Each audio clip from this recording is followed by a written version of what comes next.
Hello everyone.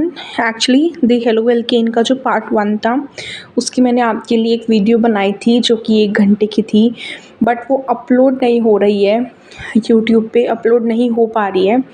So that's why अब जो notes मैंने उस दौरान आपको समझाते हुए बनाए थे, मुझे इसका थोड़ा बुरा लगा बिकॉज मैंने काफ़ी अच्छे से समझाई थी चीज़ें, एंड अभी मैं वो टाइम नहीं निकाल पा रही हूँ कि मैं फिर से वो डिटेल वीडियो बना पाऊँ क्योंकि वो थोड़ी लंबी थी। एक बार मैं आपको इससे बता दे रही हूँ, अच्छे से बताऊँगी, बस ध्यान से आप मेरी बात को सुनते जाना। जो भी नोट्स हैं सारे पढ़ाऊँगी, अच्छा जो भी बनाए थे मैंने, आप साथ साथ लिखते जाना। तो हेलो एल्कीन वाला ये चैप्टर है। सबसे पहले हम ट्राई कर रहे हैं कि हम हेलो एल्कीन को प्रिपेयर कर लें हाइड्रोकार्बन से। ये होता है हमारा हाइड्रोकार्बन, जो है हमारा यहाँ पर हमने ले लिया एज एन एग्जाम्पल CH4। इसमें हमने Cl2 को ऐड करा है। यहाँ पे हम कोई भी हैलोजन ऐड कर सकते हैं in the presence of the sunlight. ठीक है, पहले एक H जाएगा, CH3Cl बन जाएगा, फिर एक और H जाएगा, CH2Cl2 बन जाएगा, एक और H जाएगा तो CHCl3 बन जाएगा, and at the end of the day you will get CCl4। ठीक है, अब मैकेनिज्म में सबसे पहले तो इनिशिएशन होगा। Cl जो है, जो Cl2 है वो टूट जाएगा एंड वो टूटेगा in the presence of sunlight. ठीक है, अब ये एक Cl का रेडिकल जो है, बहुत सारे मॉलिक्यूल्स होंगे Cl के, ऐसा नहीं है कि एक मॉलिक्यूल के साथ हम खेल रहे हैं, बहुत सारे लाखों हज़ारों मॉलिक्यूल्स होते हैं एक सोल्यूशन के अंदर। ये CH4 पहले एक Cl रेडिकल पे जाकर अटैक करेगा, it will form CH3 radical and HCl। यहाँ से एक H का रेडिकल निकलेगा, वो इसके साथ में कंबाइन कर जाएगा। फिर उसके बाद में ये CH3 रेडिकल जो है फिर से Cl के बॉन्ड को तोड़ेगा एंड फिर यहाँ से CH3Cl और Cl रेडिकल बन जाएगा। ठीक है, पहला सवाल जो आपके मन में आ सकता है वो ये हो सकता है कि मैम पहले ये जो CH3 का रेडिकल है वो Cl के साथ क्यों नहीं कंबाइन कर गया एंड साइड पे H का रेडिकल क्यों नहीं निकला। बिकॉज बच्चा H का radical is like a very small बच्चा जो कि अकेला नहीं रह सकता है, उसे दूसरे की ज़रूरत है। तो पहले हम H को स्टेबल करते हैं, फिर ये CH3 रेडिकल में दोबारा से एक Cl रेडिकल जोड़ता है एंड देन CH3Cl जो है बनता है। आपका अब ये सवाल हो सकता है कि मैम बहुत सारे Cl रेडिकल्स हमारे पास में पहले भी थे, दोबारा उसे तोड़ना क्यों पड़ा। बेटा इसका मतलब ये है कि रेडिकल के प्रेजेंस में Cl का जो बॉन्ड है वो जल्दी जल्दी टूटने लगता है। सनलाइट की प्रेजेंस में तो टूट ही रहा है, बट एक रेडिकल प्रेजेंट है तो रेडिकल के इन्फ्लुएंस में रेडिकल्स थोड़ी उनकी बनने की स्पीड बढ़ जाती है। ठीक है, तो यहाँ पर जो ये Cl है वो जल्दी जल्दी टूटेंगे। ऐसा ज़रूरी नहीं है कि ये Cl का ही एक रेडिकल इसमें आके जुड़े, हो सकता है ये रेडिकल ही जुड़ जाए, बट येस ये चीज़ आपको समझनी है कि इसके आने से, इसकी प्रेजेंस से Cl के बॉन्ड थोड़े फास्ट तरीके से टूटेंगे, इसका ये लॉजिक है। एंड देन एक एक करके सारे हाइड्रोजन जो हैं वो निकल जाएंगे and you will at the end of the day get the CCl4। अब अगर टर्मिनेशन करवानी है, अब देखो टर्मिनेशन किसी भी स्टेप पे हो सकती है। हम करवा सकते हैं टर्मिनेशन आर्टिफिशियली भी, हम रिएक्शन को बीच में रोक सकते हैं। और हम क्या कर सकते हैं, लाइक टर्मिनेशन कैसे होगी कि रिएक्शन में जितने भी Cl के रेडिकल्स हैं, हाँ टर्मिनेशन खुद से भी हो जाती है और हम भी करवा सकते हैं आर्टिफिशियली। बहुत से मैथड्स हैं बट वो मैथड्स आपको नहीं पढ़ने रहते हैं। ठीक है, तो Cl के रेडिकल और Cl के रेडिकल जितने भी बचे होंगे सोल्यूशन में वो आपस में जुड़ जाएं। कुछ Cl के रेडिकल CH3 रेडिकल के साथ जुड़े होंगे। अब आपके मन में सवाल होगा कि ये CH3 का रेडिकल तो बन गया था ना CH3Cl पहले ही, ये दोबारा से क्यों कंबाइन कर रहे हैं। और अगर CH3 कर रहा है तो CH2Cl का रेडिकल क्यों नहीं हम करवा रहे हैं, या फिर CH3 या फिर CHCl2 का रेडिकल हम क्यों नहीं करवा रहे हैं। बेटा वो भी होते हैं बट हम ये मेजर वाले लिख देते हैं, मतलब जितने भी रेडिकल्स होंगे वो आपस में कंबाइन कर जाएंगे तो टर्मिनेशन हो जाएगा, सिंपल सा मतलब ये है। बट मेजरली ये रेडिकल बनते हैं। अब आपका सवाल होगा कि मैम देखो टर्मिनेशन तो किसी भी स्टेप पे हो सकती है, इतने सारे मॉलिक्यूल्स हैं, ज़रूरी तो नहीं है ना कि सारे मॉलिक्यूल्स जो हैं वो या CH3 वाली रेडिकल में स्टेज में होंगे या फिर CH2Cl रेडिकल वाली स्टेज में होंगी।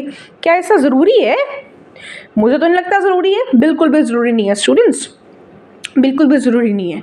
ठीक है, वो बेसिकली कोई भी रेडिकल होगा वो आपस में कंबाइन कर जाएगा।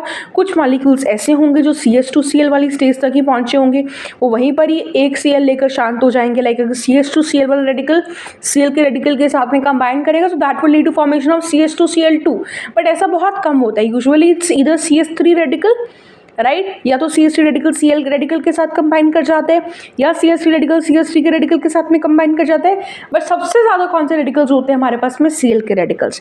जब ये सारे रेडिकल्स एक दूसरे के साथ जुड़ जाएंगे तो टर्मिनेशन जो है वो होना तय है।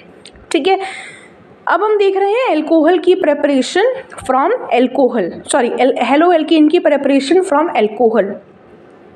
सबसे पहले हम इसे रिएक्ट करवा रहे हैं PX3 के साथ में, X कुछ भी हो सकता है, हेलोजन इसका मतलब है।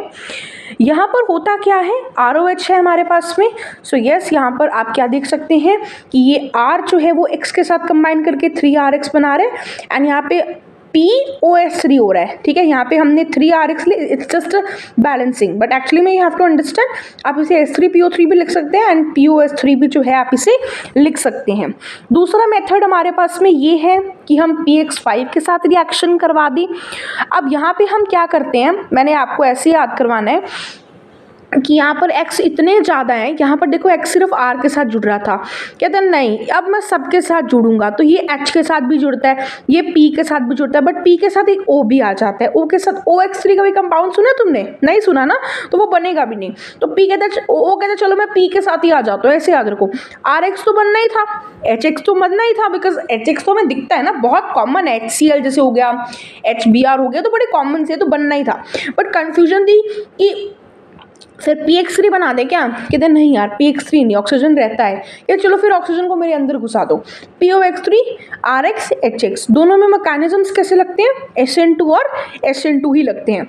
SN2 डिटेल में पढ़ाऊंगी आने वाले सेशंस में। ठीक है जी। अब आपके सामने एक और रिएक्शन आ जाती है, that is ROH plus HCl in the presence of anhydrous ZnCl2। इसमें क्या बनता है बेटा जी? RCl बनता है, H2O बनता है। यही रिएक्शन जो है वो आपको ग्रूव्स प्रोसेस में भी दिखेगी, और आगे मैं आपको एक ल्यूकास टेस्ट बताऊंगी, वहाँ भी दिखेगी।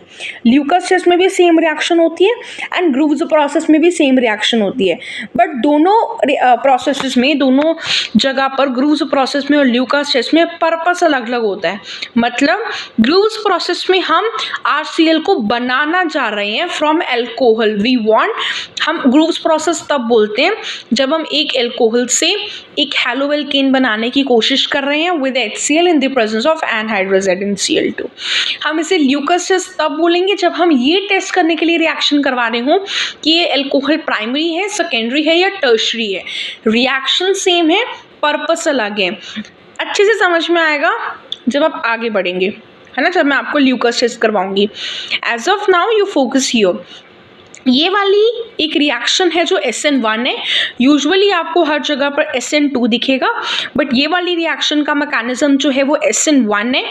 अच्छा अब देखो OH is not a very good leaving group, तो HCl से ये जो HCl है इससे H प्लस और Cl माइनस होगा, ये H प्लस जो है वो ROH के साथ जुड़ेगा and water plus is a very good leaving group, तो यहाँ से H2O निकलेगा R प्लस, तो ये H प्लस के साथ जो Cl माइनस था अब वो R प्लस के साथ जुड़ेगा एंड RCl बन जाएगा। SN2 के अंदर हमेशा इन्वर्जन होती है, बट SN1 के अंदर रिटेंशन प्लस इन्वर्जन होती है। समझ में आया बच्चे? समझ में आया आप लोगों को? ग्रेट। अभी हम आगे बढ़ जाएं। एब्सोल्युटली नोट्स बेटा लिखते जाना, आई एम एक्सप्लेनिंग यू। इस वीडियो के लिए थोड़ा कोऑपरेट कर लीजिए बच्चों। अब हमारे सामने एक और रिएक्शन आती है, ये बेसिकली हम लोग रिएक्शन होती है C डबल बॉन्ड C जब Br2 के साथ हम रखते हैं in the presence of non polar solvent, तो हमारे पास में यहाँ पे बनता है विसिनल आ जाता है, यहाँ पे addition of Br2 in CCl4 to an alkene, क्या बन जाता है यहाँ पर? विसिनल हैलाइड बन जाता है। विसिनल मतलब दोनों कार्बन्स पर जो है हैलोजेंस जो है वो आ गए हैं। ठीक है, इसमें मैकेनिज्म कौन सा है? मैकेनिज्म करने की ऐसा ज़रूरत नहीं है, बट यहाँ पे जैसे अभी हमने पढ़ा, जितने भी हमने 3 रिएक्शंस पढ़ी, एक PX3 वाली, एक PX5 वाली, एक HCl वाली। एक पहली 2 में था SN2, है ना, वहाँ SN2 था, मतलब वहाँ पे ट्रांजिशन स्टेट बनेगी। जिन्हें नहीं पता then wait for the upcoming video. फिर आपको मैंने पढ़ाया बच्चे SN1 में कार्बोकेटाइन बनता है, मीन्स प्रॉपर इलेक्ट्रॉन्स मूव करते हैं। यहाँ पर मैकेनिज्म कौन से, फ्री रेडिकल है। कैसा मैकेनिज्म है, फ्री रेडिकल मैकेनिज्म है। अच्छा, हम इस रिएक्शन को क्यों करवा रहे हैं, इस रिएक्शन का पर्पस क्या है ना, इस विसिनल ब्रोमाइड बनाने का पर्पस क्या है। तो ये इसका पर्पस ये है कि हमें ये हम इसमें इस reaction, it is basically a test of alkene, कि अगर एक ब्रोमीन का सोल्यूशन है तो वो रेडिश ब्राउन होता है, एंड जब हम उसमें C+C ऐड करते हैं तो वो रिएक्ट कर विसिनल हैलाइड बनाता है, एंड रेडिश ब्राउन से कलर जो है उसका कलरलेस हो जाता है। क्यों, क्योंकि जो C+C हम जैसे ही Br2 में डालते हैं तो विसिनल हैलाइड बनता है, and vicinal halides are colourless. तो अगर उसका कलर जो है कलरलेस हो जाता है तो हम श्योर हो जाते हैं कि इसमें हमने एल्कीन ही डाला था। अगर नहीं होता है तो इसका मतलब है हमने एल्कीन नहीं डाला था, कुछ और डाला था, है ना, just to check it. In laboratory, addition of Br2 in CCl4 to an alkene resulting in the discharge of reddish brown color of the bromine constitutes an important method for detection of double bond, that is alkene.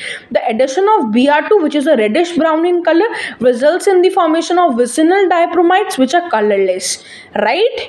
Exactly अब एक और reaction हमारे सामने आती है। अगर हम HCl को ऐसे कंपाउंड में जिसमें एक डबल बॉन्ड है हम ऐड करते हैं in the presence of non polar solvent, तो मार्कोनिकॉफ रूल से हम ऐड करते हैं। मार्कोनिकॉफ रूल क्या बोलता है कि हम नेगेटिव पार्ट उस कार्बन पे ऐड करेंगे, डबल बॉन्ड के उस कार्बन पर ऐड करेंगे जिसमें हाइड्रोजन का नंबर कम है।